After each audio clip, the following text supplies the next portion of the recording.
Hello. Yeah, welcome everybody.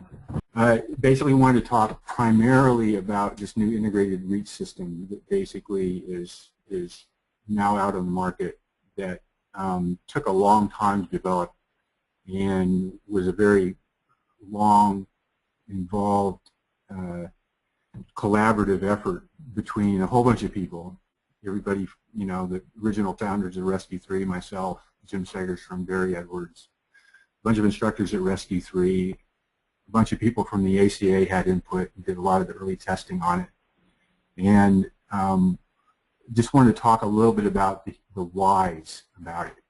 Really what integrated remote connection means is that you can see the device there in the center of the screen.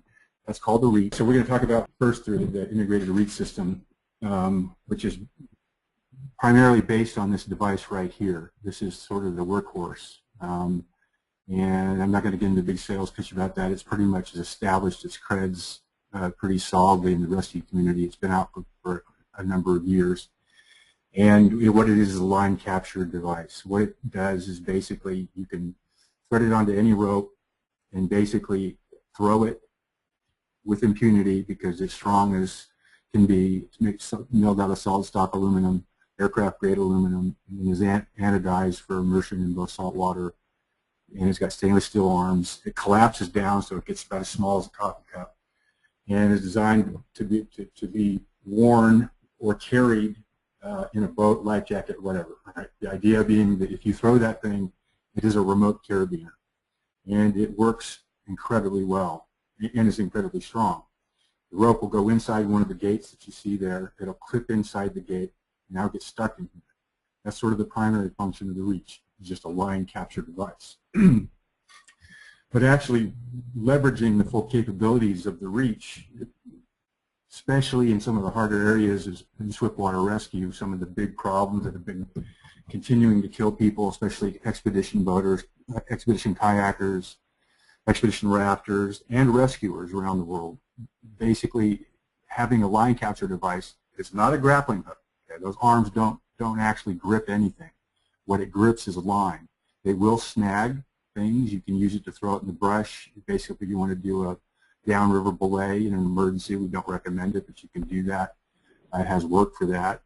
I was just telling Jessica a story about actually capturing an airboat in the past where the engine went out. A several-ton airboat was able to basically get itself off the river by chucking the reach into the brush, and it captured and basically was able to pull the airboat over. So it's very strong. And collapses, is small, is light, can be thrown just like a baseball, and with the system that you see here, you can throw it about 60 feet. Now this system, let's get to that for a second. It comes basically also in a professional bag. We're not going to talk about that too much today because you can go to the website crosslinesolutions.org or reachrescue.com and you can get the full beta on all of this. So in video, which explains it pretty well, and it's been out for a while, so you can go there and get anything that you need in terms of applications or whatever. You can actually scroll around and see the different applications that it's used for. And not all of them are there, but the main ones are there in moving water. Okay, so enough of an introduction about the reach. This is what we want to basically talk about here, is this system. What this is this is a harness belt. It's like a Swami belt, like we used to use as climbers in Yosemite in the early days, right? It's just a belt. It's got a technically competent Cobra Click type buckle. And here you see basically this orange tab is basically a function where you can actually pull out on that orange tab and the buckle will actually slide. So it's technically secure, but if you want to pull out on it to basically remove the belt in an emergency, if you get basically caught or entrapped, that's one function where you can release the entire belt.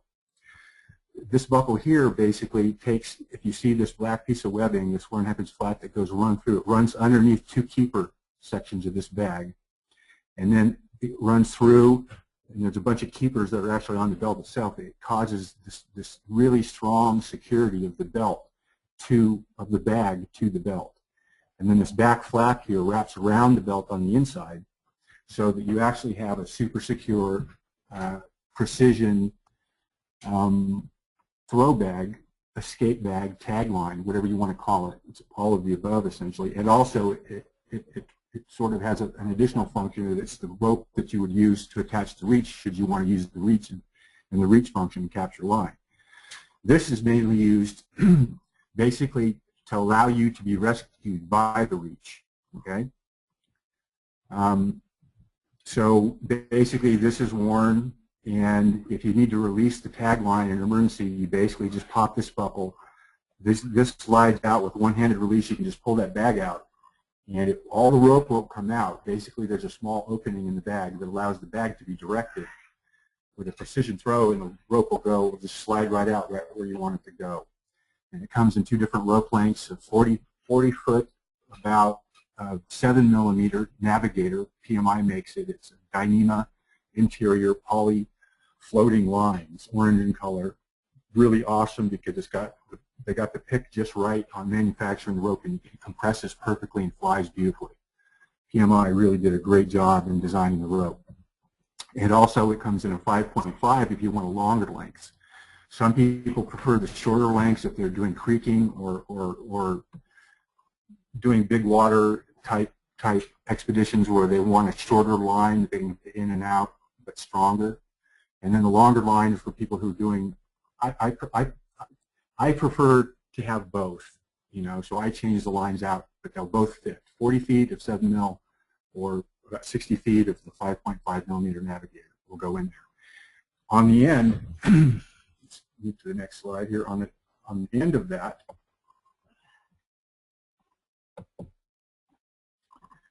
so let me just back up for a second. Line capture, what is it? We can retrieve any lines thrown short.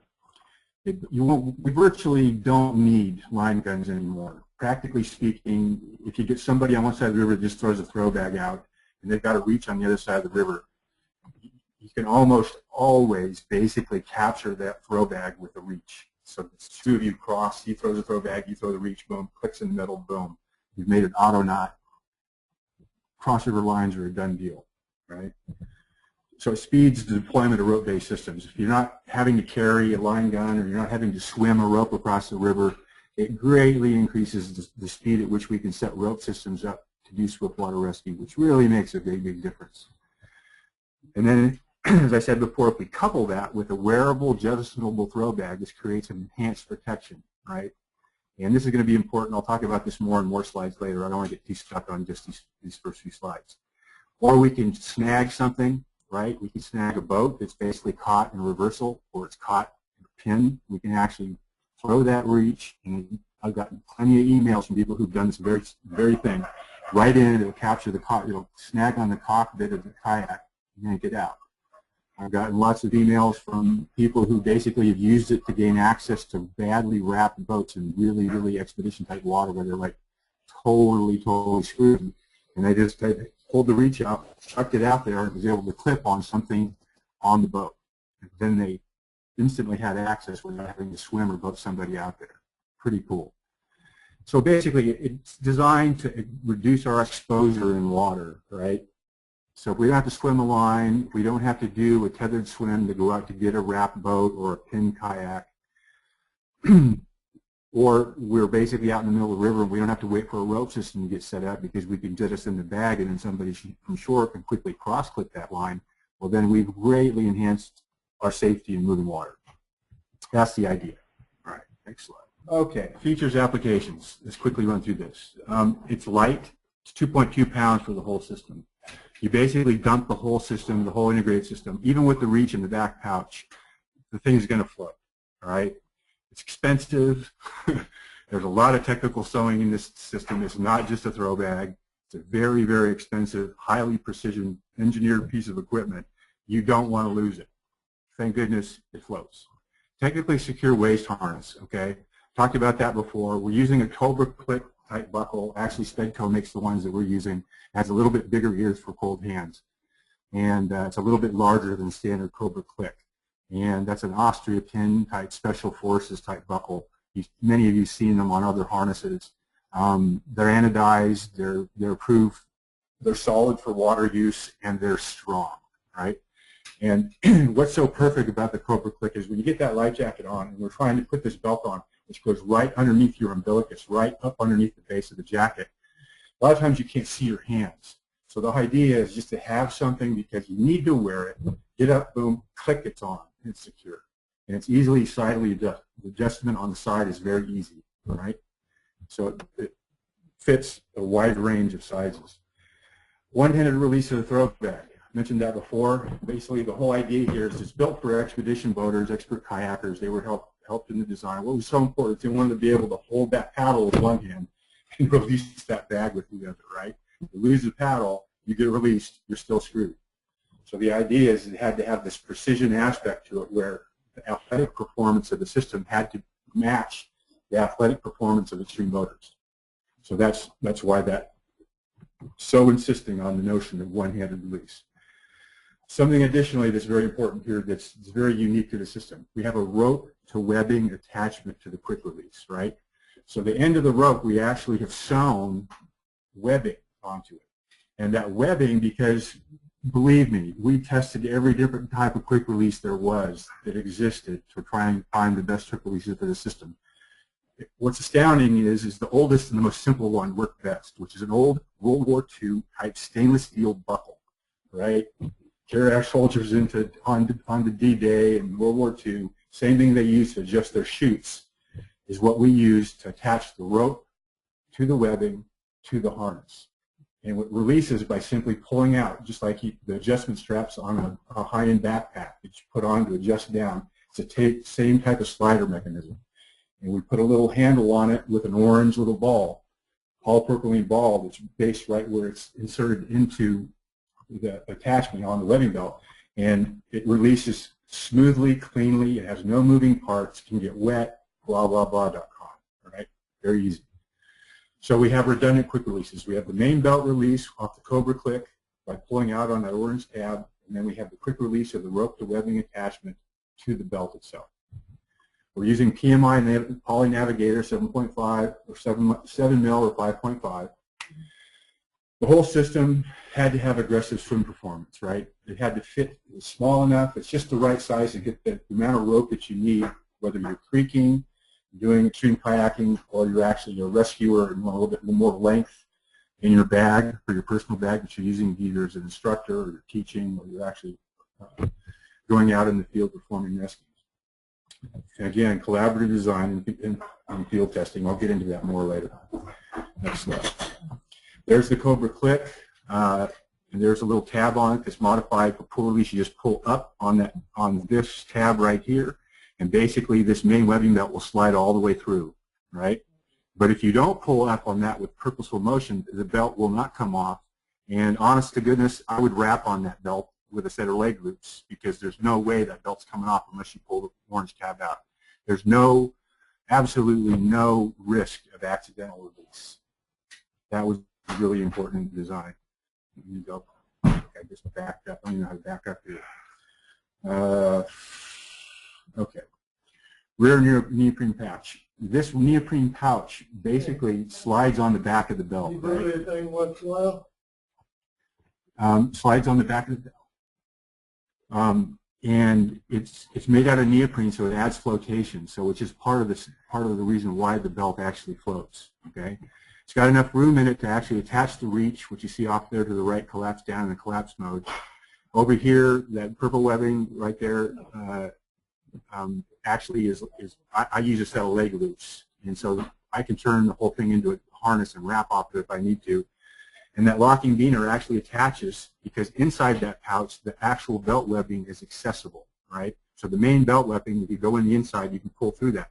I put a quick draw over that, clip it into that beaner there that you see to the left, and then everything inside that pouch secures so that basically you can open that thing, and if you have clumsy, numb hands, it ain't coming off. You basically have to unclip it off the beaner in order to basically use it. So it gives us the kind of gear security. And then the two caps, you close that zipper back, those two Velcro flaps stick beautifully to the end caps, but the holes off the ends drain. So basically you never build up any water with the system. Okay, a little bit closer up.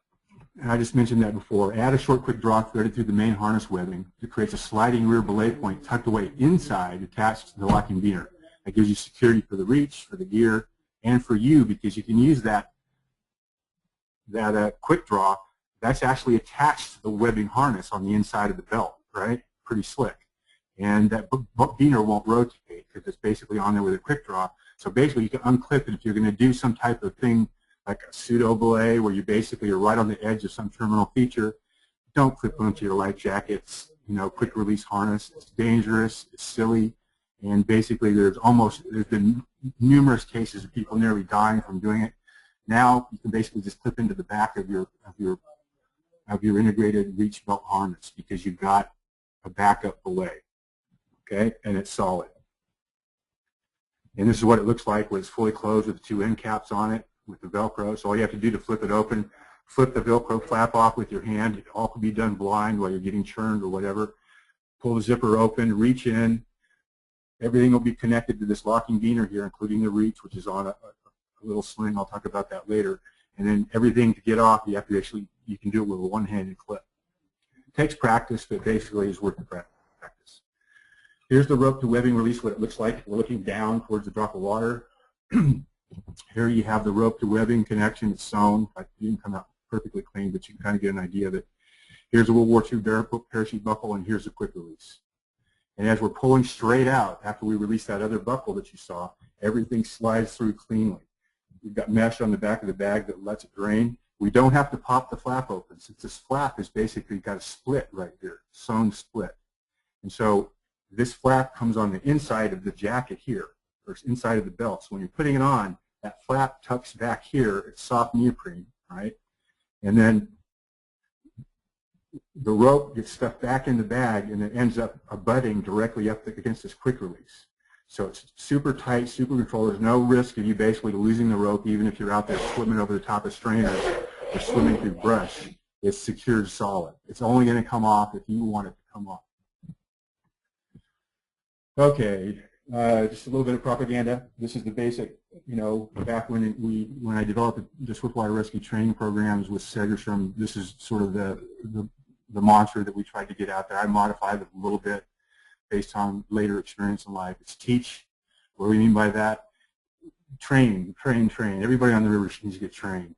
And then reach, what's that mean? It doesn't mean my reach. It means anything you can do to reach to a victim without actually entering into the water. Yeah, the reach is included in that, but it includes a much broader range. It could be a pole, a tree limb, whatever. If you could reach something out to them without entering in the water, a better way to go. Before you get into the river, you need to know what the flow is. You need to have enough experience to understand the flow, the swiftwater dynamics, etc. Then you can decide whether or not you want to row out to them, which would be your first choice. Go would be swim-based rescue or a tethered swimmer type rescue. To tow them back, last choice would be, of course, wait for the helo to get there if the weather permits or if you've got access. And then the little thing I add is what works best with the least amount of drama, or actually I should include tragedy, right? Which may mean don't do anything. Swiftwater rescue is like that. A lot of times we just simply have to let things go. This is basically the string theory in particle physics, basically just a negative that came up where we basically are practicing at night, right? I try and train everybody from the beginning of starting Rescue 3 that we need to train for the worst type conditions. Because things are often fuzzy, just like the slide, often big water. The forces are unimaginable, and it's best to always train in the worst of conditions. And Throwbags and line-based systems are really, really key, because they're the foundation of swiftwater rescue. Is having a throwbag, having it with you, knowing how to use it, right? Having that access, and then knowing all the different techniques of how to use it. I'm not going to get into that here. You need to take a swiftwater rescue class from many different reputable organizations out there that are following along the same lines, from ACA to Rescue 3 International to Rescue Canada to many, many more. All of them doing great work. Okay, some examples. Why the integrated reach system? Look at that room of doom. We've lost a number of expert kayakers this year to the very, very thing that you just see up there in the red. That's your classic Cherry Creek, High Sierra, erosion pocket room of doom, where you've got big volume coming down, you lose your boat, take a swim, you get sucked in, and you recirculate. Virtually impossible to set safety for these things because a lot of times they're big, they're huge, the rock is super slick, and it's super dangerous to get anywhere near them. Now we have a protection system that can protect there. It's called the reach, especially with the integrated reach system. If that kayaker had that system on, he got sucked in there, all he's got to do is jettison that bag. That bag will float, come downstream into the foreground down here, and anybody from any position, from this side of the river, from this side of the river. Okay, try to imagine how to set safety and easy to photos of Cherry Creek by Darren McQuaid. Great kayaker, awesome photographer, and this is not, I don't want to make you think that the integrated system is only for these environments, but this is where we developed it. This is why we developed it. Boating in these types of conditions, you can see it is just impossible, basically, to get close enough in these areas where you're creeking to basically do a rope-based rescue off of a standard throw bag and expect it to work, right? And so, let me go back again. You can see these rooms of doom all along here. The only way, where could you protect there? Okay, maybe over here. A standard throw bag is going to be very useless there. But if you have a tagline where he's getting knocked out and comes over here, you can make a remote connection. You could even stand up here if you had a long enough throw. You could throw the reach down in here, and if they got stuck in that room of doom, boom, you can make that remote connection. It's pretty amazing. It really works that well. Same thing anywhere in any of these pictures. Okay. Navigator webbing sewn connection threads to stainless steel parachute buckle. There's a close-up of stainless steel parachute buckle. It's World War II technology. No moving parts. You just put a little toggle on it, and all you got to do is just pull out on that thing, and it'll release that connection. And the connection is strong enough to hoist you straight upwards. All right. I've loaded the thing basically over the rafters and picked up a 250-pound barbell and bounced up and down and still couldn't yank it loose. It wasn't. I put the harness leg loops on to do it, but actually Steve Hudson can give you a better beta on actually what it rates to. But it's more than strong enough to get you out of the river, even if you have to be hoisted vertically. And then if you need to pop it loose, just the slightest amount of pull outwards, but it takes an affirmative pull, it will release it. It won't release accidentally, only if you pull the tab out, just like a backpack. Okay. There's the artist rendition of the early prototype, what it looked like. Kind of came out pretty close to that. You can see it up here. This is what it looks like. The whole idea here is the rabbit hole. There's your victim. Everything that this is the early reach system. This is the one that we still used primarily for professional rescuers because the reach is actually included inside the bag attached to it. It's got a longer line, and it's still very, very useful, especially for rafters and for people who don't necessarily need to go to a full integrated system because they're not boating at that level or they don't have that level of exposure.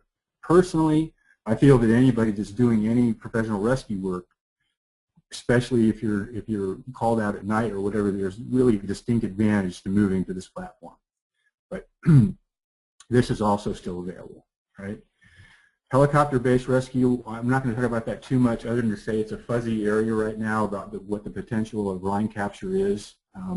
I can tell you that Casey Ping out of Austin EMS, who runs that program there, excellent group of special operators, have been doing some testing, and they can give you a better idea of how they use it. Boat-based open ocean stuff, this is a great area of potential, especially when you're dealing along coastal areas where you have to go into caves, et cetera, and high surf. Basically, you've got a rescue swimmer that goes in. Personally, if I were a rescue swimmer, I would have one of these on. Why? Because I get in the cave. What are you going to do? You toss your bag out. Whoever's outside the surf line can cross-put that and yank you out. Okay, pretty much a no-brainer there. And then remember, the whole idea is everything we want to do is we want to do as much shore-based stuff as we can before we enter the water. I live up here near Yosemite. My background is right on the edge of Yosemite. I helped start Fulton County Search and Rescue, work with YOSAR a lot. Yes, they do have reaches, and yes, they use them. You can ask me more about that later. I'm not going to get into some of these reviews. I just got these reviews back. This one's from Sam Drivo. He just finished the first reach course that he taught. It was actually a wilderness whitewater rescue technician course that had 12 students in it, and they practiced hard with the reach. And he's extreme kayak champion in the United States, I guess, so I've heard. But anyway, he's an excellent guy. He's also a Rescue 3 instructor, an AC8 senior instructor. And he wrote a pretty glowing recommendation of what he thinks the future of the system is in protection, as a protection system. You can read that on your own. Funny story, Sam sent me some pictures just the other day. He's got this funny looking little thing off the end of the boat right here, right? And I was like, what the heck is that thing? And at first I thought, you know what? Sam's out there doing some really cool experimenting, you know. He's out there, he's built a capture system, a flexible pole off the end of his kayak with a ball on it so that he can use his reach when he basically blows out of his boat to capture his boat back. Great idea, right? No, it's a camera. It's a camera mount for basically an HD camera for shooting video so they can basically assess their paddling skills. But, interesting idea. And actually, when I told Sam that, he goes, he's going to work on it. As far as the reach goes for boat-based evolutions, it's awesome, right? If you're going down river or big water and you basically need to eddy out and you're having troubles eddying out, your rowing skills aren't so good, you can set up a reach belay by throwing a tagline out along the edge of the eddy. You can cross-clip that line, especially if you've got some terminal feature downstream if you're doing expedition boating. It's excellent for that. Also for any type of vector pull, moving the boat from one side of the river, you can quickly establish a line. And then most importantly, and I'll get into it more later, when you wrap that boat, if you do, you need to gain access to it. I've had several experiences of my own because living near Cherry Creek here and doing a couple of training runs for some people, I took some long Class 5 swims and lost a SOTAR in a room at Doom. And the trip was essentially over, completely done. Had to get to that boat, stuck in the middle of the river. I had my reach system on. It took me 2 throws. Once, the first threw it about halfway across the river, bounced off the bottom of the boat, bounced back in the water, had retrieved it. The very next throw, I mean, I almost cried, honestly. I hit the boat, and it captured the flip line, hooked it. So within, I don't know, 5 minutes of having just had total carnage, basically a total disaster on the river, I had that SOTAR back on my side of the river. I got the other guys who basically ended up on top of a rock that floated out back down Cherry Creek. Class 5 boating, it's an excellent tool for any type of boating, you know. So anyway, the whole idea here is why I built it is because being a swiftwater rescue instructor, having helped build a lot of these standards, I wanted to give a gift back of a system that basically lets you micromanage rope and moving water.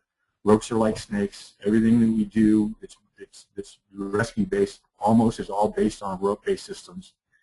So the whole idea here is the whole micro, get it as small as we can, as strong as we can, with the most functions as we can, as the most power that we can, with all of the performance characteristics that I would want if I were to gift that to somebody to try and help save their life. That's what the whole reach platform is all about.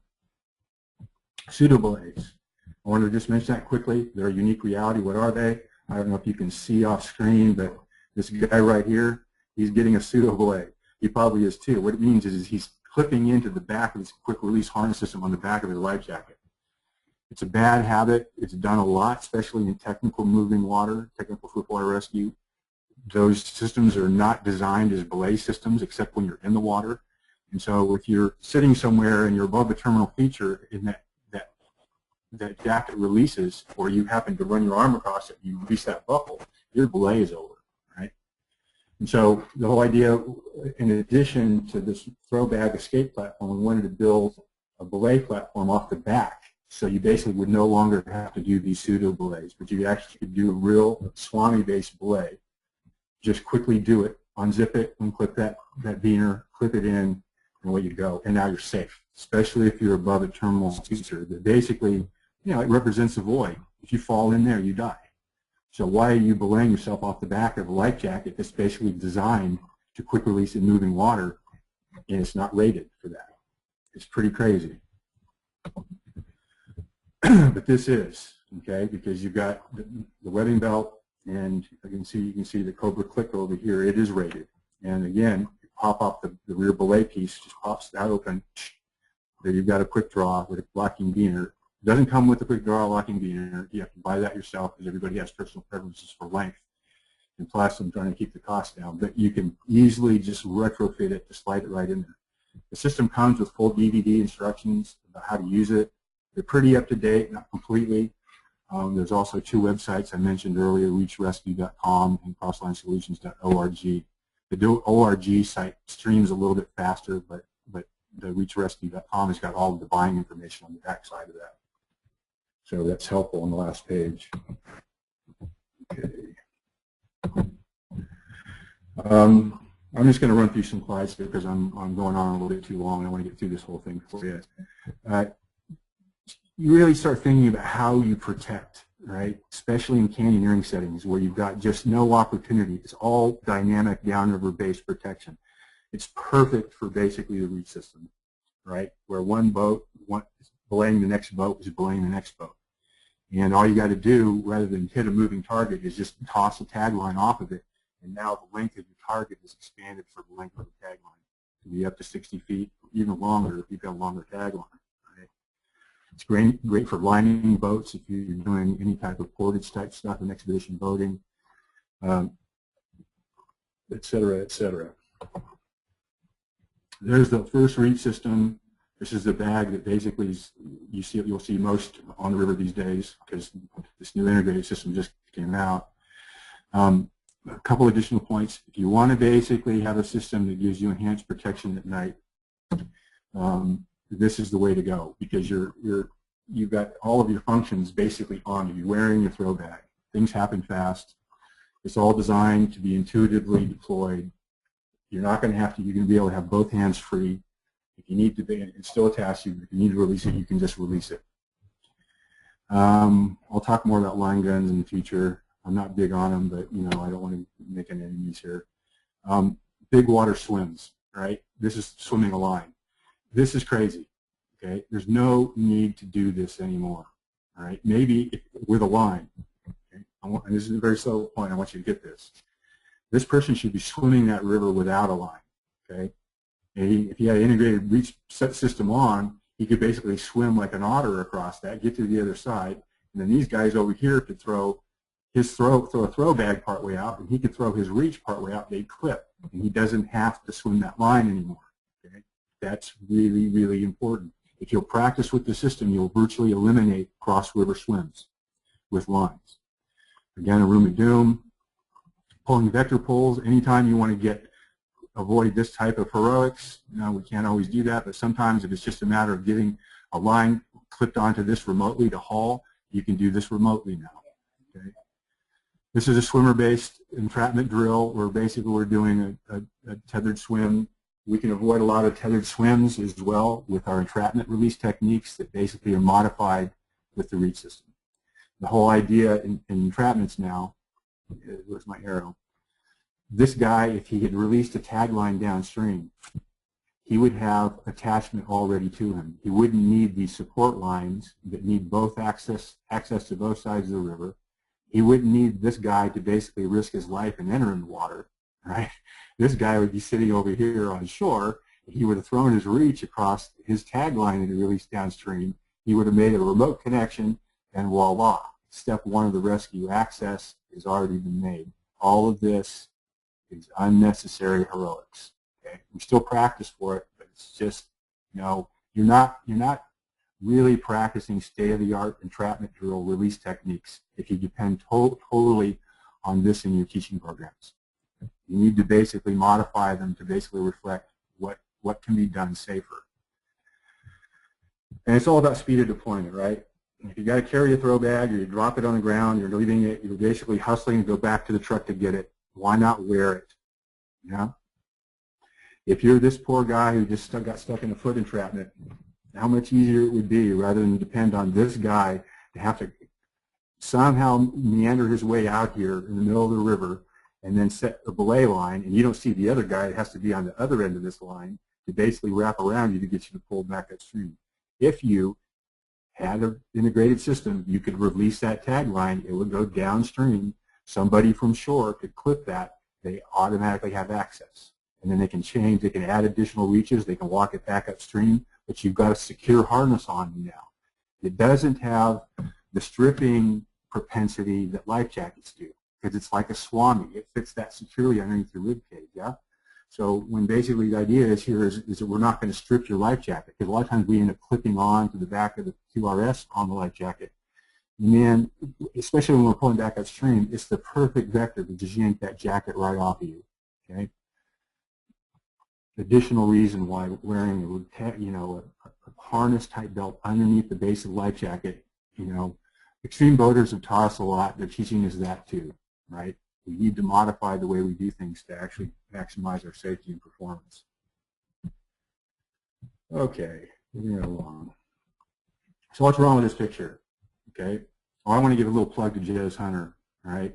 One of my good British friends who basically Segerstrom and I helped train and is carrying on excellent English tradition of quality instruction, and he used to basically write for Technical Rescue Magazine, actually does still as well. Anyway, he's the only guy who basically has modified his text, as far as I know, I could be wrong, to actually include the reach system and its capabilities in his new field guide. Right? I'm sure that's probably going to be changing, but who knows. Anyway, what's wrong with this picture? They don't have a throw bag, right? They got some guy in the water. They got all this expensive gear. They got the best life jackets that are built. Those are called 4.6. You should be able to recognize them by the back patch there. Excellent life jacket. Jim Lavalley, I hope you do testing on it. But they still need to be carrying a life throw bag. Okay, because our goal is down here on the left-hand side. I just wanted to stress aggressive swim testing. I don't basically build anything unless it's really aggressively tested. I just can't stand the thought of it not working when you need it to work. And since the extreme boaters are the ones that seem to need it the most because they're the ones that are dying the most often in these horrendous circumstances, rooms of doom, pins, strainers, Sieves, etc., it made sense to go to them. So my main tester is this guy named Dirk Bradford, who's got over 8,000 miles of Class 5 boating since '96. I know nobody who boats more than he does in extreme water. And he's a tremendous athlete, and he did all of the mock pins, swim tests, etc., to just hone the system. And I had great gratitude for Dirk for that. I'd say the glass is half empty at this point, with basically leveraging the potential of the reach system. Most everybody agrees that if you greatly enhance the functionality of a throw bag, if you're out of reach. Okay, so we're half full here. If we can get that, we're going a long way. But the goal basically is to make sure that everybody has a wearable, releasable throw bag harness type system who's going to actually be exposed in extreme conditions. If we have that, more reaches on the river, more people with integrated systems that are at risk, especially extreme boaters, the safer the river environment will be. I don't think it's a system for everybody. I don't think beginners should be using it because you really need to understand about line capture. If you don't take a swiftwater rescue class and understand how to use line in moving water, then please, please, please don't use it. Stay away from it. It's not for you. But if you're serious about river safety, you want to take a class, you want to learn the basic skills of throw bag management, rope management, you understand the importance of basically having releasable systems and moving water, you know how to deploy them properly, and you've got a good sense of river safety about yourself, then it's an excellent choice, you know. And this is the type of training I love. This guy's out here on the river in his dry suit. He's got icicles coming off of his bill of his helmet, right? The guy, that's true Rescue 3 lineage right there. Swiftwater rescue technician type hardcore, out there testing things hard to make sure they work correctly. We do have applications here in canyoneering. I don't want to get into them because they're kind of overly complex. I can't do it in an hour. I'll write more about those in the piece for Technical Rescue Magazine. Any rope-based system, where we're moving with ropes in the river. We do that so much. A lot of times these ropes get stuck, they get jammed, they're a hazard on the river. The reach is excellent for basically retrieving those and helping keep the channels clear, free of debris and garbage. Okay? And I just mentioned that I think Rescue 3 is started to teach using the reach system in their programs. I'm not sure how ubiquitous that is amongst all the Rescue 3 instructors. I hope it's becoming more ubiquitous. I mean, I think it's useful, and I think it's so much more. It's just quicker, safer, faster, across the board, easier to teach, but it does require upgrading your technology a little bit. I apologize for that, but you know what? Sometimes if something works better, the investment's worth it. The ACA, some early testing was done by Sam Folks, who was the chair of the ACA Safety Committee. Charlie Walbridge basically has seen the system and likes it. Sam Drivo is ACA instructor. Mike Napier is a senior ACA instructor. They all use it and swear by it. You can hear some of the testimonials online. Where I think we need to make more inroads, I'm not sure, but each one of these throw bags, it would be awesome because you just increase the functionality of these throw bags. If not double, you triple their functionality if they have a reach, because that makes that an effective line crossing tool. And if you're doing an deployment where you've got swiftwater rescuers out in the field in groups of 3 or 4 all over the place, I would want my team to have reaches. I just would. And I would actually want them to have integrated belt systems because I think they'd be safer. But, you know, one step at a time here. One thing that I don't really like, it's just me, but you can see how this throw bag is attached to the front of a life jacket. Actually, the first reach bags that I built smaller and more compact, basically so, because I knew people would do this, right? I really don't think this is a platform for throw bag anymore, okay? I really don't. Especially if we're going to be pushing the technology and making things safer and safer, I think we need to move it and migrate it right down here, right under the umbilicus. Because that's when entrapments and pins, all our testing has shown that the arms have a tendency to come right in here. They can't get back here, they can't get back behind you very easily, and they can't get up across your chest a lot of times. But they can easily get right in here, release that buckle, release that bag. The release for everything is located right in the central area, especially when you're doing performance kayaking, boating, etc. And it just makes much more sense to have it right underneath here because aerodynamically, when you're swimming and doing aggressive swimming, this does not impede your swim skills. Okay? That's really, really important. That's why we had to just keep cooking it down and making it smaller and smaller and tighter and tighter. And thank PMI for getting the rope to be as supple and as strong as it is for as tight as compaction as we get with it. That's not an easy task to do. Okay, and then just the snakes in the water. We all know that you got to get that rope in and out. And the whole idea is that reach, you see it up here, that is in the tool bag of professional rescue. There's no doubt about that. The reason is because ropes are snakes in the water. We need to get them in the river, out of the river, manage them effectively, make sure that we do things safely, and the reach is really, really helpful for that. Another quick point, I mentioned the quick draw. This is taking a quick draw, entering it through the center of the reach, and just clipping it up over the arm and clipping it, boom, is on, right? Rather than taking and tying a knot through the center. You can do that, but basically this is how most of us are doing it now. This is a mini beaner here. And that mini beaner basically does not interfere with the clipping when you catch it with a rope. That's pretty key. I don't like using big beaners because you don't really need them. But if you're just clipping rope, this is a great way to basically just to get the clip on. You can see here over on our bush queen over here, this is about how the sizing of the bag, maybe a little bit larger. I don't know if I got that right. And it fits right underneath the base of the bag. Okay. The idea here, Terra means rescuer, Tibetan. Basically, the reach is designed to basically be a protection system, sort of the centerpiece of that. And the idea is it gives us 360 degrees more directions from which we can attach vectors whenever we have to do any type of application of force to somebody who's pinned or trapped. Right? Again, a lot of people will end up wearing the throw bags off the tail. I just don't think that's a good idea at all. Everything on, like this horse-sick jacket, is all streamlined and tucked away and covered. By the same token, we do that here. All right? This reach actually will fit in this back pouch. All of this will float if you kick it loose. Okay?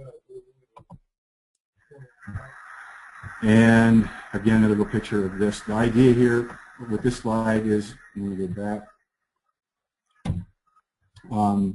is the reach is actually designed to clip in water, right? Works best in water. It will clip every time in water if you hit your mark. It will clip in air, but it will only clip in air if the lines are somewhat slackened, meaning if you have got a high line and you want to throw it up in the air and clip that. I don't know why you want to do that, but sometimes people do strange things. But if you did, it would work, right? You just toss thing up in the air and you've got a cross river line, you're floating down the river. What if you miss? Because then now you've got a reach bouncing down the bottom of the river. Seems crazy to me, but if you did, it will wrap around that. It will clip it, okay? Especially if the line is slightly slackened. If you want to set a belay cross river line for like a boat above a terminal feature, it makes sense to maybe do that. But remember, when you do it, line should be slightly slackened. And remember, I designed it to reach to yank in water, to basically cross grip in water.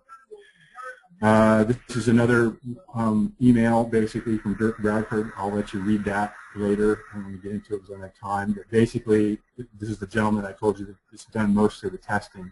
And I asked him to write a little piece on what his impressions were so far. This is actually UAO, not UFO. Well, it's UFO too because it does fly. This was the first prototype reach. It's actually pretty heavy. And funny story is the first time I ever flew the thing in open water, Barry Edwards, one of the co-founders of Rescue 3 along with Segerstrom, we were out there testing it. I don't know how it happened, but I just chucked it. I thought in the opposite direction where it was, but it ended up flying up in the air and somehow just like hovered for a second like it was a flying saucer and moved over, and that cap piece came directly down on top of his head, nearly knocked him unconscious, right?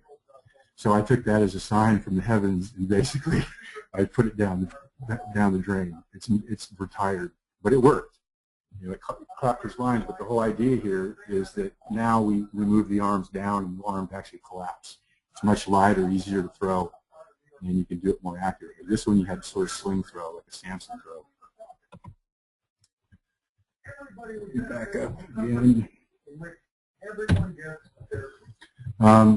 Just some brief examples here I'm going to run through. Pseudo belay. Can you see what's wrong with this? This is basically belayed off of, most likely, his life jacket. Not cool. Same thing, pseudo belays. If you've got a belay now that you can quickly attach a line to that comes off, it's just like a regular belay that you're using in the technical environment, much safer, all right? If something happens, you slip into the water, you still can quick release, okay?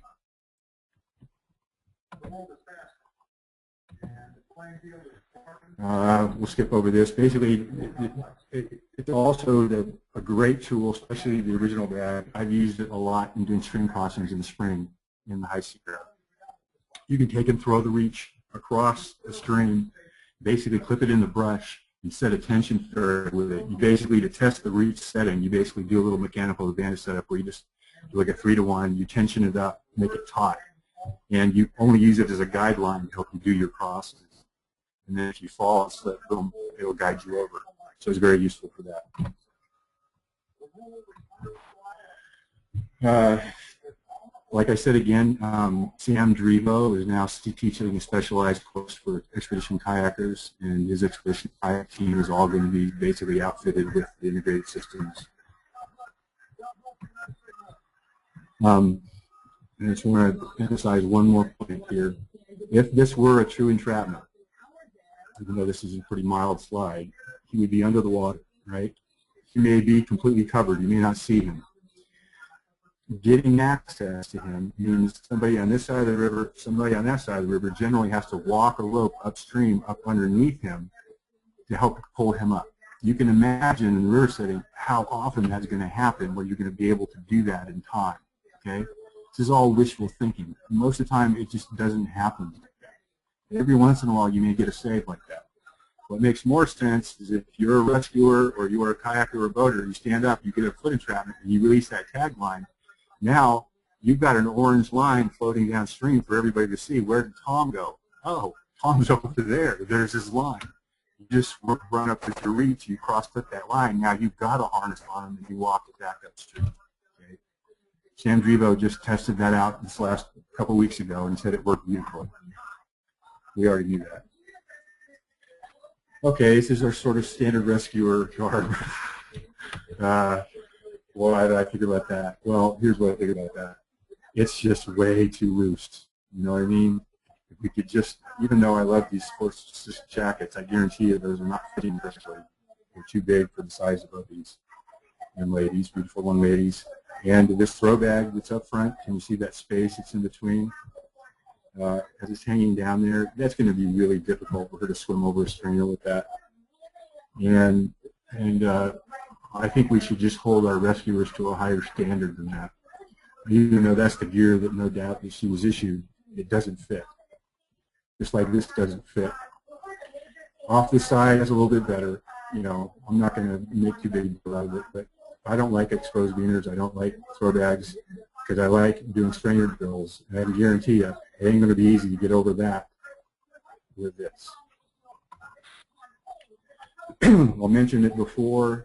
I may not make a whole lot of friends doing it, but I have to be honest here. This, okay, great tool if you need it. You're rarely going to need it now. If you basically just remember, reach on one side, throw bag on the other. I mean, even some of the biggest pumping, classic Yosemite Merced flood stage, we've been able to use just to reach in a throw bag. Boom. It's done. This takes time, is expensive. This is not cheap either, but it's a lot less expensive. And it works very, very well, especially if you practice with it. This slide is here basically just to emphasize vector pull. That's what our little mandala up here is, just showing that the idea is that we want to be able to apply a force in any direction from anywhere in the mandala. Boom, boom, boom, boom, boom.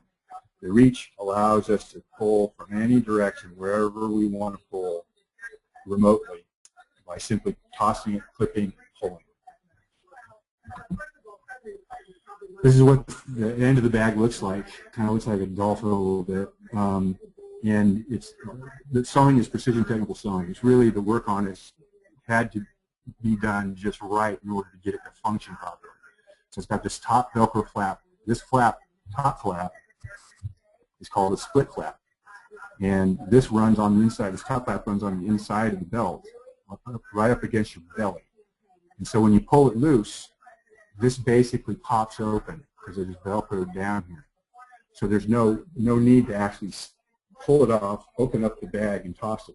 You just basically pull it off, and the rope feeds out. You never know when it's going to be cold. Basically, it's going to be, nighttime, and you're going to have to use your equipment. So we always basically try and design gear to where the worst, most adverse conditions, cold hands, numb, dumb brain, sometimes are the name of the game. And then everything gets tested. This is a slide from Hans Verstapels, the guy that originally developed the QRS systems for life jackets. And he's a German kayaker. And basically just showing how important it is that we do gear testing. We actually understand the strengths of everything that we use. This is one of the last slides. Very dramatic effect, but classic, right? That's the reach slide. You know what I mean? This is the type of environment where, boom, if you could release that tagline like you've got here and lock in, boom. You can imagine that I just got clipped by a reach, and boom. Even this person's not anywhere near where he's at. He's got it because he's got a harness on. Okay, that's the whole idea. We want to speed our deployment. We want to quicken the amount of time it takes to get somebody, because basically they've got no airway, and setting up complicated rope systems are just body recovery tools unless we do it quickly.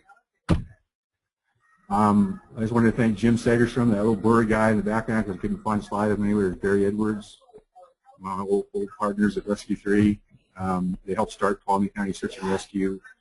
They come from a very strong, design background, and I have to be honest with you, they helped design all of this.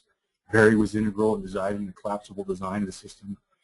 Jim did a lot of testing for me. He actually took a bunch of ACA people and out for a week, and basically, with me not there, believe it or not, because they banished me. I was banished at that time from participating because it would have biased their work, you know what I mean? Because I'm so strong-willed, I guess. And they just tested it on their own to say, hey, is this useful, is it not useful? They decided overwhelmingly that it was. And they have a lot of applications that I haven't even mentioned here because I thought some of them were kind of far out. And I don't like actually putting them out there until I know that they'll work. But so there'll be more emerging from some of what that little mini symposium that they pulled off has to basically show. Chris Johansson from Rescue 3, and I don't remember who else was there. Sam Popes was there. Jim Segers from Barry Edwards, and I'm sure a few others that I'm not mentioning. And some people from Palm County saw it. They just went out and tested it really hard. And then we videotaped all their comments and all of their testing work. And they really felt that taglines had a great potential for basically mitigating risk. And I happen to agree on that, but I disagree on some of their applications of taglines and how we apply them. I really don't think they ought to be applied off life jackets, because I think life jackets are complicated enough as it is. I don't think everybody should be using taglines. I think it's only an intermediate sort of expert level skill to have, because beginners just don't understand good rope management in moving water yet. And I would definitely not want to introduce something into the general boating and river population that it wasn't ready for yet. And so it's going to take some build-up. A lot of times, a lot of the new technologies come from extreme boaters, right? You look at dry suits, you look at the helmets, you look at a lot of their aggressive swimming skills. Swiftwater Rescue, Jim, myself, and Barry, of course, we took a lot of ideas that emerged from them. So we have a lot of gratitude to basically a lot of the testing skills that extreme boaters have. And I can guarantee you that the reach came from extreme boaters. A real need for basically improving the way that we basically respond to entrapments, and sieves, rooms of doom, et cetera, et cetera. All the terminal features. And then it's just become a really good workhorse for rope management. It's just many thanks to a whole lot of people. I listed them all here. I won't get into all that. And just look for an article in Technical Rescue Magazine coming in December, I believe. And I'll try and organize this better. This is just sort of a quick sort of introduction to the integrated reach system, but I'll have more detailed instructions that will come out in that article. And I promise you, I'll keep working on it. And anyone has any feedback at all, good or bad, I'm totally open to that. I love new ideas. I love making changes that save lives. I think I've got a pretty good track record in judging what's good and bad and ugly, and not pushing things too hard if they're not ready for it. And I just want to say this. The reach is definitely a mainstream, top-tier tool used in moving water. The integrated belt system is definitely an excellent top-tier tool for extreme intermediate boaters, rescue instructors, or rescue people who basically take training in how to use it. It is not a tool for beginners. And there's many, many things that you can do to basically, speed your demise in moving water if you use it improperly. And I recommend that you go to the website, because I think there's a lot of good information there. It streams pretty quickly, pretty easily, and you get to hear somebody else talk besides me. All right, that's it. Thank you.